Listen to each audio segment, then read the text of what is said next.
अस्सलाम वालेकुम साथियों। उम्मीद करता हूँ आप तमाम लोग खैरियत से होंगे।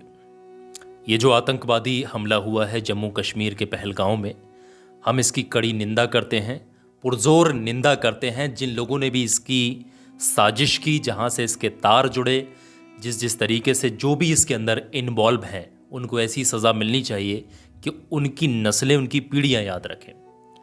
लेकिन मामला सिर्फ ये कह देने से ही ख़त्म नहीं हो जाता। हमारे यहाँ पर सबसे ज़्यादा बेड़ा गर्क जिसने किया है देश का, सबसे ज़्यादा लुटिया अगर किसी ने डुबाई है हमारे देश की, सबसे ज़्यादा बेड़ा गर्क अगर किसी ने किया है तो वो है गोदी मीडिया।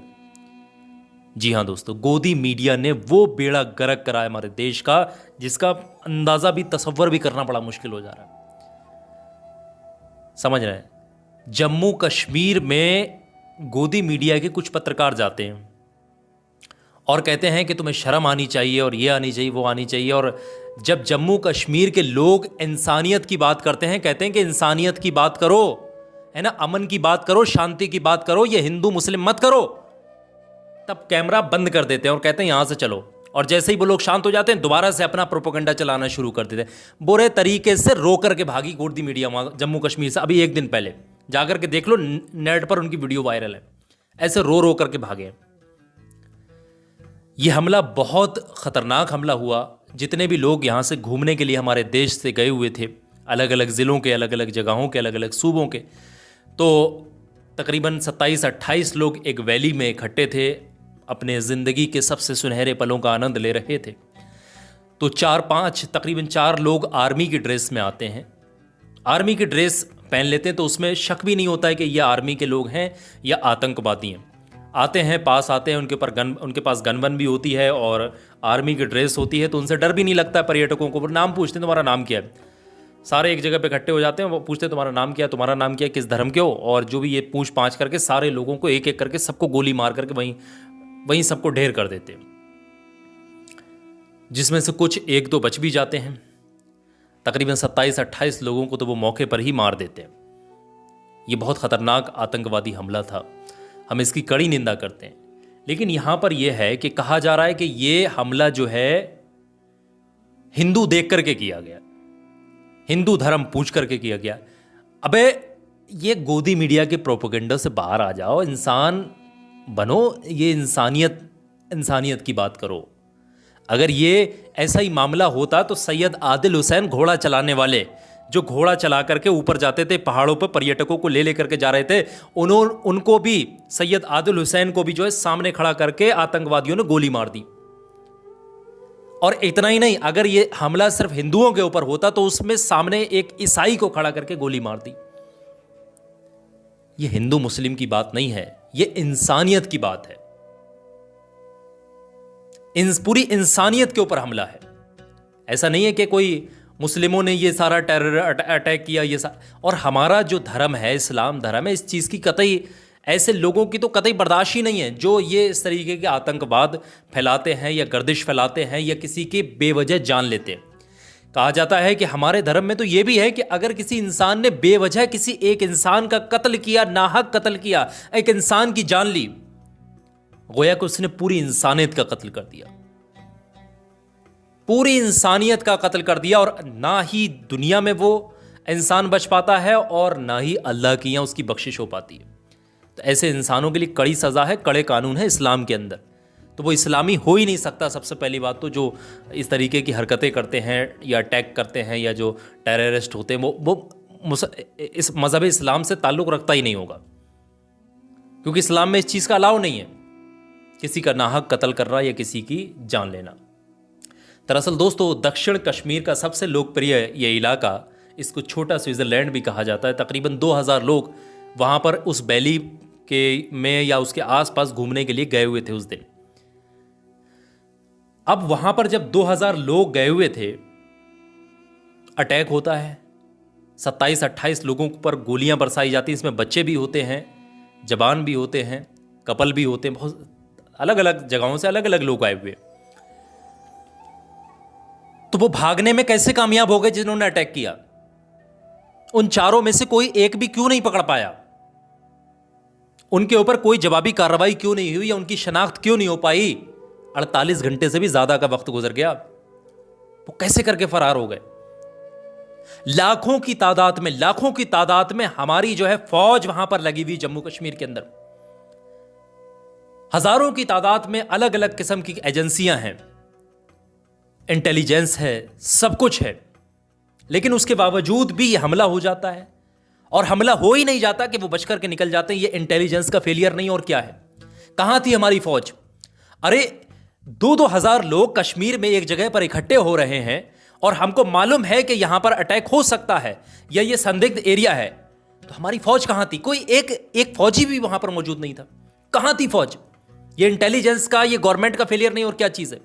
सरकार से सवाल नहीं पूछा जाएगा। सरकार से अगर कोई सवाल पूछेगा तो फिर उसको ही गलत ठहरा दिया जाएगा, आतंकवादी है या देशद्रोही है।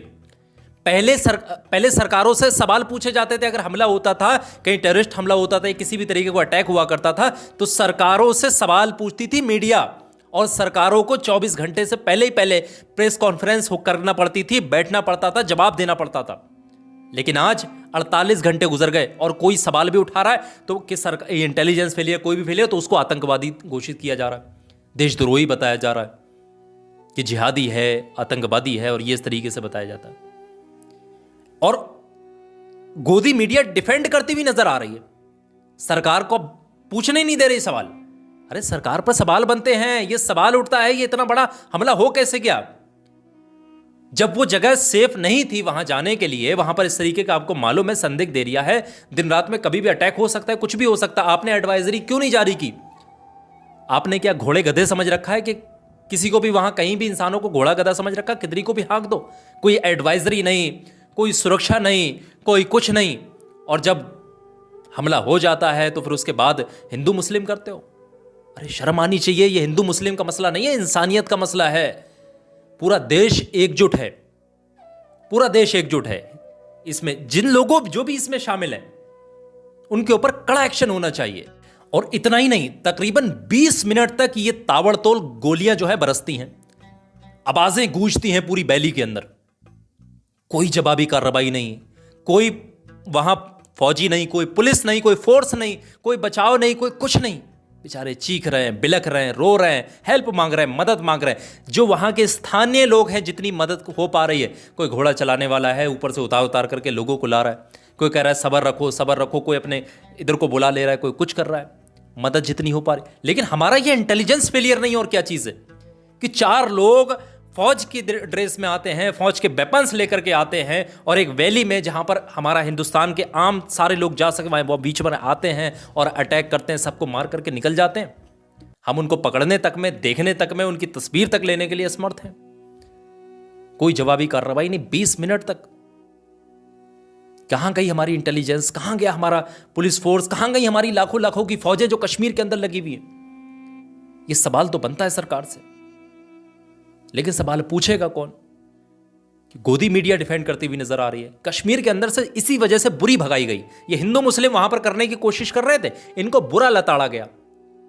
पूरे इंटरनेट पर, सोशल मीडिया पर इनकी वीडियोस वायरल है, मुंह छुपाने के काबिल नहीं रही।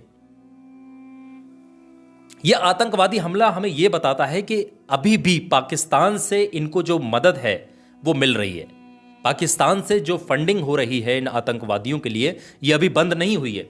आतंकवाद चाहता है कि हिंदू मुस्लिम हम आपस में करते रहें, हम आपस में हिंदू मुस्लिमों को लड़ाते रहें, या हिंदू को बुरा कहते रहें या हिंदू मुस्लिम को बुरा कहता रहे। यही आतंकवाद चाहता है। और इसी वजह से कश्मीर अलग थलग पड़ जाएगा, कश्मीर से भी लड़ाई होना शुरू हो जाएगी, और आतंकवाद अपने इस मिशन में, आतंकवादी दहशत फैलाने में वो कामयाब हो जाएंगे। यही चाहता आतंकवाद। सबसे ज्यादा बेड़ा गर्क जो है इस गोदी मीडिया ने कर रखा हमारे देश का। सवाल बनता है, ये हिंदू मुस्लिम की बात नहीं है, ये इंसानियत की बात है ना। उसकी माँ को देखो, तुम सबको देख रहे हो कि 27-28 लोगों के परिवार उजड़ गए, या उसका घर टूट गया, ये हो गया, उसका बाप जुदा हो गया, उसकी माँ जुदा। लेकिन और हिंदू मुस्लिम भी कर रहे हैं। क्या जरा कभी आपने देखा है कि आदिल सैयद आदिल हुसैन की माँ का क्या हाल है? इकलौता बेटा था परिवार में, कमाने वाला, घोड़ा चला करके सवारियों को ऊपर ले जाता था, नीचे लेकर के आता था। माँ का रो रो करके बुरा हाल है। अरे धर्म के चश्मे से मत देखो, पूरा देश एकजुट हो जाओ, सब लोग। और जो भी हो सके, जितना जल्दी हो सके, इनको कड़ा से कड़ा एक्शन होना चाहिए इनके ऊपर, और ऐसी इनको सज़ा दे। हमारी सरकार से मैं मुतालबा करता हूँ, मैं मोदी सरकार से मुतालबा करता हूँ, मैं अपने वज़ीर आला से मुतालबा करता हूँ कि इनको ऐसी सज़ा दो, ऐसी सज़ा दो कि इनकी नस्लें भी कदम रखने से पहले जो है थर्रा जाएं, सोचें 1000 बार कि कहाँ कदम रख रहे हैं हम। ऐसी इनको सज़ा दो। बाकी आप लोगों की क्या राय है, कमेंट के माध्यम से हमें ज़रूर बताइएगा। वीडियो को आगे शेयर करते रहिएगा, क्योंकि गोदी मीडिया की पूरी दुनिया में वीडियो छाई पड़ी है, सही बात पहुंच ही नहीं रही लोगों में, और ये इसी वजह से धर्म के चश्मे से सारे लोग इस तरीके से गलत चीज़ों पर, अफवाहों पर विश्वास कर ले रहे हैं। तो इस वीडियो को जितना ज़्यादा हो सके अपने दोस्तों में, रिश्तेदारों में, परिवारों में शेयर करिएगा। इजाज़त दीजिएगा मुझे और इस वीडियो को शेयर करते रहिएगा। अस्सलामु अलैकुम व रहमतुल्लाहि व बरकातहू।